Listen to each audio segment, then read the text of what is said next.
Hello and welcome to Lost Love Chronicles. Ralph looked up into her eyes. She was wild with passion, her movements almost maniac as she moved in deep practice strokes up and down the length of his pool. Over and over, she rose up and then slammed down, burying him deep inside her wonderfully muscled sheath. Her tightness and warmth were amazing, as he lost track of all other sensory input. She was wearing a sinister smile as she controlled both of their pleasure, forcing him to just lay back and accept the pounding she was happily administering to him. Ralph was in heaven. It had been 9 or 10 months since he had gotten anything but a cursory quickie from her. Her head suddenly flipped backwards, her damp hair moved in a sexy dance of purpose and need. She moaned out, "Oh yes, baby, you're doing it. I'm coming."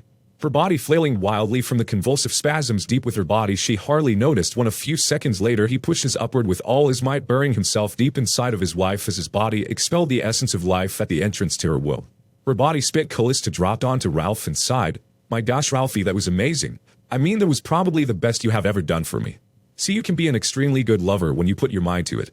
Her attitude was demeaning and callous, and was delivered with the same biting retort an angry dog owner responds with to his animal with after it finally gets his newest trick right. Kissing him on the lips like an adult does a small child, she smiles at him. Her expression seemed almost sad, or even melancholy. She sighed and got up out of bed, heading towards the bathroom. Ralph watched his wife of 5 years walk towards the bathroom. Her lithe, sensuous sway of the bums was still very much like what he remembered when they first met his junior year of college, when she was a swimmer for their university. No matter what, he thinks to himself, she has just got to be a witch about it. Damn it. How can someone who looks and pleasures the way she does, and that I have loved so much, have such a piss-poor personality? Shaking his head, he gets up off the bed as soon as he hears the shower start to flow. Sitting on the toilet, he contemplates her weird mood swings. Just then the shower curtain is pushed aside as Callista looks at him. He jumps. "You startled me," he says sheepishly. She shakes her head then shrugs as she drops an expended container of disposable douche in the trash can in front of them. He glances at her with a, "Why are you doing that?" confusion painted on his face. She never cleaned herself out after they made love, or had sex, he thought. She had always said she liked to feel and smell of him on her and in her afterwards. Callista, looking at him almost as if she can read his question, shakes her head, letting her hair move around her face in a wild, untamed look, says, "This is a new day, and I want to be fresh and new everywhere," with a sarcastic tone. Before Ralph can say anything else, she closes the shower curtain and begins to wash her long auburn tresses. Finishing her shower, they exchange places with a minimum of conversation. He washes himself off, lost in the emotional turmoil of the past 18 months, and the understanding that nothing that Callista has done during that time is as it appears. He remembers coming home early from work almost 18 months ago and finding Callista and her personal trainer, a huge muscle-bound Norwegian gorilla, in the throes of passion. The big Ulf was pumping in and out of her like a piston in a dragster. She was screaming in a way she never did with him. He became physically sick and had almost left and killed himself after finding them, but decided after some soul-searching to try to save his marriage instead. In his whole life, he had never been in such emotional pain. He thought he had gotten away with discovering them without being seen. But when he came home an hour later, Callista was crying on the couch, still in the housecoat she had been wearing. She ran over to him and just threw her arms around him. Crying, she babbles out, "I had never meant for him to see what had happened today. It was the first time. Bjorn has been after me for almost 7 months, and I just finally caved in. Please forgive me. It will never happen again." She looked and acted so sincere and apologized for hours and days afterwards. She changed her health club, and Ralph had watched as she slapped the freak of nature as she stormed out of the old health club. He had realized that her attitude, in spite of her Academy Award-winning performance, was a downward spiral from that point to this day. How is it a man can love a woman so completely for 6 years, and yet she is capable of gutting him like a deer? Of course, many guys can be just as heartless, he reckoned. He knew within weeks she had not ended the affair, but she now took great trouble to conceal it much better. He tried to act as if he knew nothing. Maybe she would change her mind, or come to her senses or something. However, all his inactivity did was made her more self-assured and arrogant as she reveled in his apparent ignorance of her affair. Now he was torn as he struggled over his desire to have his loving wife back, where she had really ever loved him in the first place. He knew he had enough of the pain to last a lifetime, and really didn't want any more. Callista had even used her younger sister Stephanie to be a moderator between the two of them for the last 14 months. Yeah, that was a big help. Stephanie came over and talked and interacted with him for 4 hours twice a week. At first, Ralph had thought it was to work things out, but one night Stephanie and he had followed Callista and found out she would go to Bjorn's house for some personal fitness training. He made sure that he had cleaned himself off thoroughly before exiting the shower wearing a towel. Callista was standing in their bedroom made up to the hilt. She was wearing a sizzling hot little black cocktail dress that showed off her cleavage as well as much more of her toned legs than he wanted anyone but him to see. "Where did you get that dress from?" he gulped. She twirled, and he saw she had on a tiny black thong. The dress would not ever be able to conceal her bare cheeks when she sat down. "Oh, Ralphie, I bought this especially for the occasion, for this very special day." The smile in her voice was almost louder than the smile on her face. The way she moved on the stiletto heels was almost hypnotic, the upward thrust of the heels showing off her toned muscled legs, leaving him helpless to do anything but watch her, as he always had when she dressed this way. Callista seductively wrapped her arms around his neck as his towel almost fell off. He grabbed the towel with both hands as she removes one of her hands and brushes the new tent pole he is hiding under the towel, kissing him lightly on the lips, then on both cheeks, as her hand, almost if it has a mind of its own, continues to tease his fully erect manhood, as she whispers, "After 5 years of marriage, and almost 6.5 years together, the way you made love to me today was almost enough to make me sad. That was the last time you'll ever touch me, but such is life." Her smile was almost sinister, then twirling, suddenly releasing him, her hair flying wildly around her face, and heads out the bedroom door and downstairs. Ralph stood in total shock of what he has just heard, readying his towel. Ralph runs out of the bedroom. "Callista, what the hell did that mean?" Moving down the stairs faster than he expects. When his still wet feet hit the tile at the bottom of the stairs, he slips and falls, feet in the air, bare but sliding on the cold tile. Looking up, shaking his head to clear the cobwebs, he is still stunned from his fall. Surprised, he sees his wife in the arms of her big blonde muscle-bound Norwegian fitness coordinator Bjorn, a man he has hated for almost 18 months. Callista looked down at Ralph, shaking her head in obvious disgust. "You always could find a way to embarrass yourself, and me for that matter." Reaching out, she kisses the freak of nature holding her, who up to this point has been sneering at him with a, "Yeah, I've been screwing your wife, and I'm going to some more" look. Ralph gets up on his knees, covering himself to provide some decency, looks up at his wife with just the barest hint of tears in his eyes. "Baby, what's going on? You're my wife."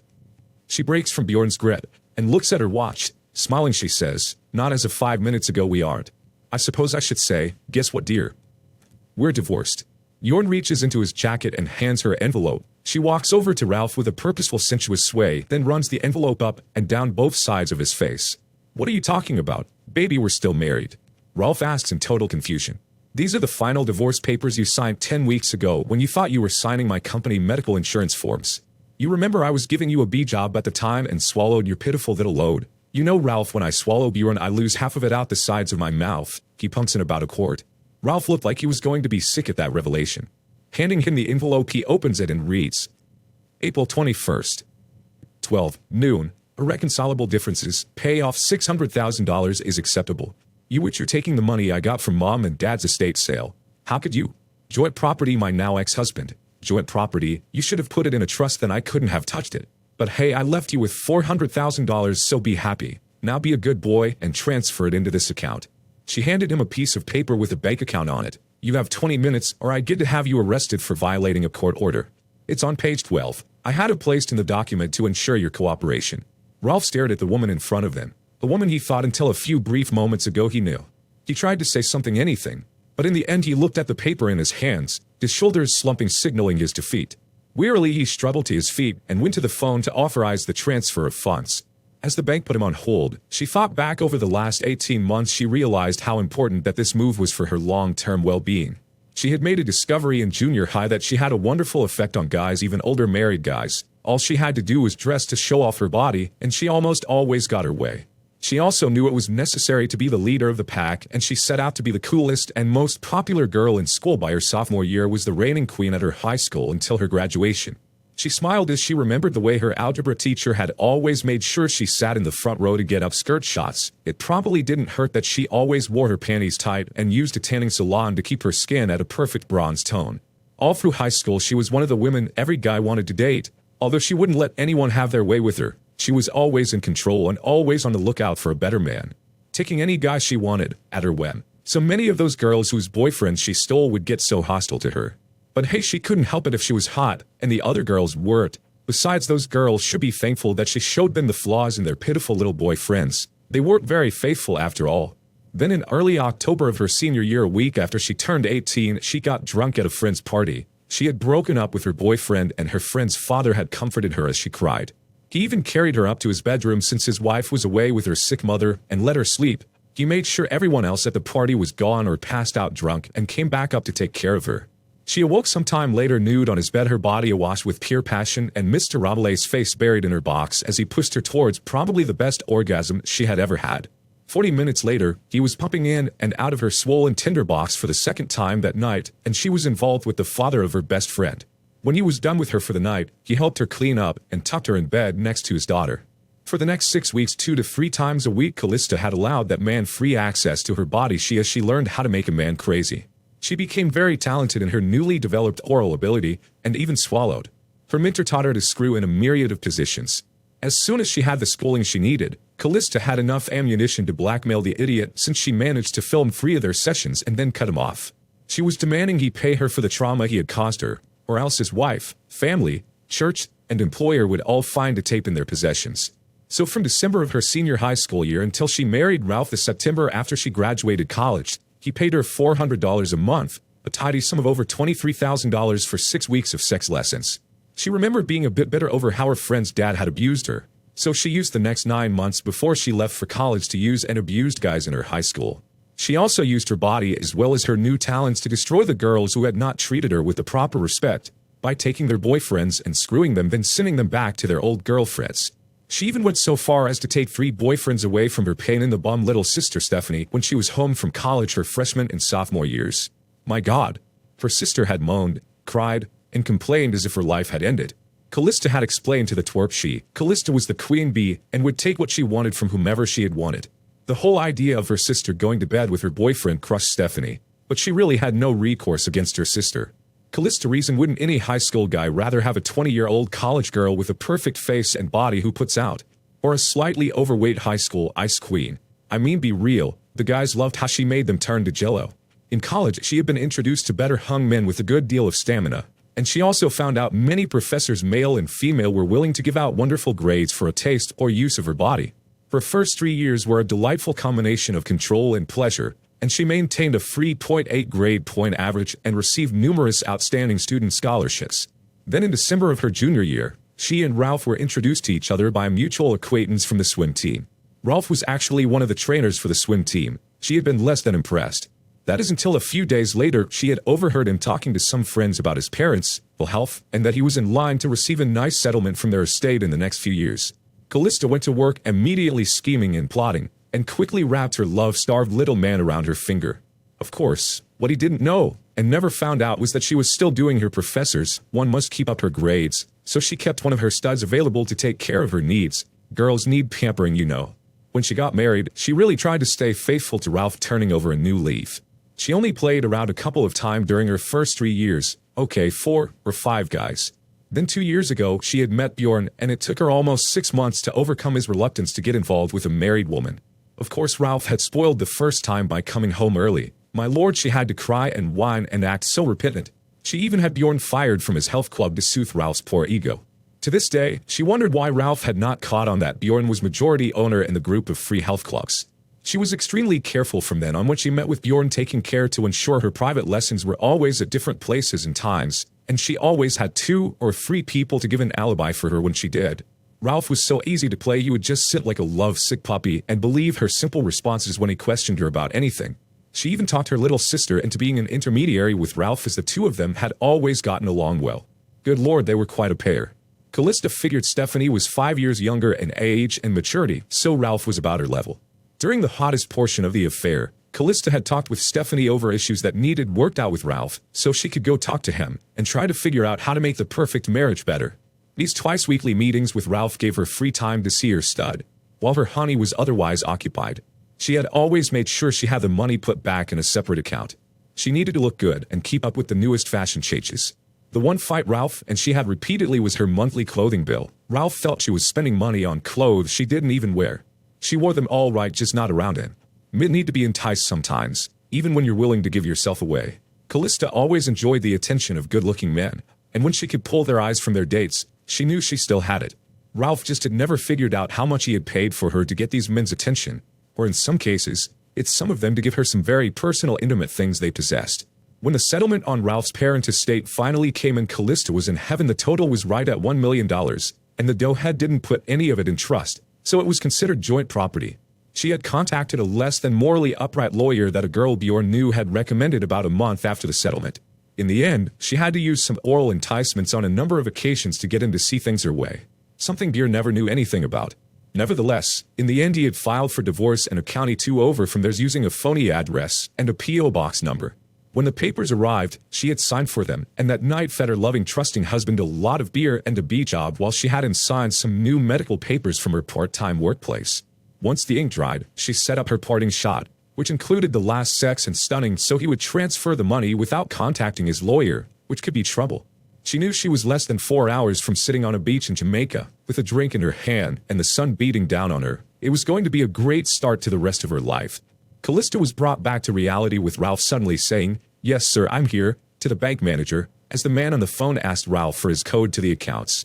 Ralph boxed for a moment, then as Callista glared at him, he gave the man both his and her codes to release the money. After hanging up, he turned to his wife, his ex-wife. "They will call back with verification in 5 minutes."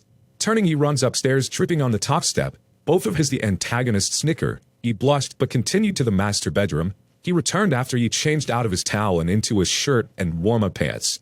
On his way down the stairs, he hears Bjorn ask his honey, "How did you get him to just sign over the money?" I was sure if I hit him out of the blue he would just respond versus letting him think about it for a while. Then he could have done something to at least slow it down. Okay, but how did you know he would respond like that? You have to know your adversary well enough to use both their strengths and weaknesses against them. Trust me, lover, I know my ex like the back of my hand. Maybe even better than he knows himself. The phone rang right as Ralph deftly alighted on the tile floor. Answering it, he verified the transfer and handed the phone to his ex-wife. "They want to talk to you." Upon answering and giving them her release code, she said, "Thank you," hung up the phone, then walked over to Ralph. While we were upstairs saying goodbye, Bjorn loaded the last of my bags and stuff into the car. Turning, she handed Bjorn her purse. "Please go on out, baby, I'll be right behind you."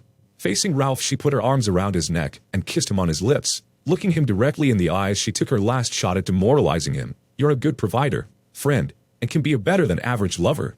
However, frankly, you're a putz. I want a real man, one I can respect, one who is awesome in bed and can support. No, really spoil me in the manner which I deserve. That would be Bjorn for now. Have a great life if you can find someone to accept your bumbling ways."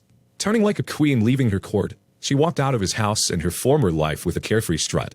She eased into the Corvette convertible sideways and swung her legs around, making sure she left them parted enough so that Ralph could see she no longer sported that thong she had on earlier. Waving at Ralph, she blew him a kiss and yelled over her shoulder as they pulled away, "Too bad you lost, but I can make one guarantee, you will never see me again." Bjorn accelerated around the corner and moved effortlessly into the traffic on the busy state highway. Ralph sighs, looking across the street at the neighbor staring at him. Mustering up some dignity, he waved, then picked up the newspaper and went back inside. There is a single tear falling down his cheek. Even the most treacherous of women should have a tear shed for them. Ralph looked at the clock, then sitting down tried to put into perspective what had just happened. After a bit he climbed the stairs and proceeded to go into the bedroom, disgusted as he looks at the sheets and covers still jumbled from his earlier activity. He striped the bed of the sheets, tossed both them and the bedspread into the trash. Remaking the bed with a freshly washed set and down comforter, making sure everything down to the pillows was new. He sighed and questioned the situation aloud. "I really wonder how long it will take me to put things back in order and have some form of normalcy back in my life." Looking at the phone, he knew he should call Stephanie. He wanted to let her know she didn't need to come over for their twice-weekly meeting tonight, as well as relay to her what has just occurred with Callista. Picking up the phone, he dialed her number. "Hello," a cheery female voice says. "Hi, Steph, it's Ralph." "Well, hello. Listen, your sister just left. She handed me a set of final divorce papers and took off with her muscle-headed boyfriend. It's over." "I'm so sorry, Ralph." "Yeah. Listen, Ralph, I'll come over for a bit, okay? It sounds like you could use some company." "Yeah, I think I do need some company." He waited for her to hang up her phone before following suit. He walked downstairs and headed to the kitchen. Retrieving a beer, he continued into the living room, still not fully comprehending what has just happened. The emotions he felt were numbing his senses. Sitting in his overstuffed chair staring into space, he was brought back to the present by an ever-so-light knock on the front door. "Come in," Ralph called out. The young woman in her early 20s peeped around the corner of his living room. She had shoulder-length light brown hair and an almost boyish figure. Granted that she didn't have the perfectly toned body as Callista's, but it actually made her appear smaller than she was. Wearing her trademark polo shirt and jeans, Steph was more into function than form, unlike her older sibling. She smiled when Ralph said, "Hi, little lady." Running over to Ralph sitting in his chair, she crawled onto his lap and straddled his legs. "I'm not little. Besides, Daddy used to say the best things come in small packages." Pressing her hungry mouth down on his, she began to probe his mouth with her tongue. Scooting forward in the chair, he stood up, wrapping his arms under her legs for support and to keep her in place as she wrapped her legs around his body. Making his way into the bedroom, He knelt on the bed and laid her back onto the bed while still locked between her legs. "Hey lover, how did you finally get her to take the last step? We have been waiting for this for so long," he asked. Ralph thought about how Stephanie had first been a sounding board for him and had tried to gently maneuver Callista back to him. When the final settlement of his parents' estate had come in, he had been shocked they had left him over $7 million after all the outstanding debts had been paid. Better yet, $6 million was in a blind trust that he alone knew about, and when Callista had suddenly become so excited when she found out he was worth right at $1 million, it had been pretty evident where she was heading. Even if the bimbo thought he was naive, their players. His lawyer watched the court filings for the surrounding counties and found the courthouse where Callista had filed the divorce papers. His lawyer waited until she played the game with the divorce papers signing and quietly had her lawyer investigated. Faced with the problems of a fraudulent legal action that could lead to disbarment, he turned state's evidence in the police sting went into full action. Callista headed downtown to privately send her money to whatever bank she had set herself up with. Only all his money remained locked up tightly in his accounts, an account he removed her from a week earlier. With the police listening devices in place in the house, they had picked up the confession about tricking him into signing the papers as well as her admission to Bjorn about her planning the money sting. When Ralph called the bank, he had talked with the police detectives, not the bank manager. Therefore, when Callista walked into the bank in her blithe manner thinking she was now fancy-free, they arrested her on the spot along with Bjorn. Bjorn would be given a chance for a deal, turn on his lover, and he would get to stay in the USA, being he was a foreign national, or if he stuck with his tight little piece of bomb, he would be deported after his jail time. Callista would get jail time and a chance to sign the real divorce papers, where Ralph would take all the bills. She would get $10,000 for every year of their marriage, which he held in an account for her until she got out of the slammer. Only the total would be $50,000, not the $600,000 she was scheming for. If she refused, Ralph would sue her and get his divorce, and his ex-wife would get no money. It was going to crush Callista to find out the Putz was not only pretty aware of what went on in his life, but can play hardball when he wanted to. And he would get Stephanie, the perfect girl, and her younger sister in the end also. Stephanie smiled as she answered him. "Truthfully, all I used was my knowledge of her. You have to know your adversary well enough to use both their strengths and weaknesses against them. She taught me that. Trust me, lover, I know my older sister like the back of my hand. Maybe even better than she knows herself. I've been playing with that bimbo's head for years. This time I finished the game set match. She used to steal my boyfriends in high school and college just to see me cry. I've known I was in love with you for the last year. When I understood what she was doing to you, I knew I could be yours, and you could be mine, and justice be done." "Oh," Ralph whispered as he looked at Stephanie and smiled. Recognizing that special look she had that meant she was his for the taking, he couldn't help but smile. He had watched that look in her eyes for almost 14 months as they shared one another, and now they would share it with each other for the rest of their lives. Dear listeners, please share your thoughts in the comment section below, and don't forget to like, share, and subscribe.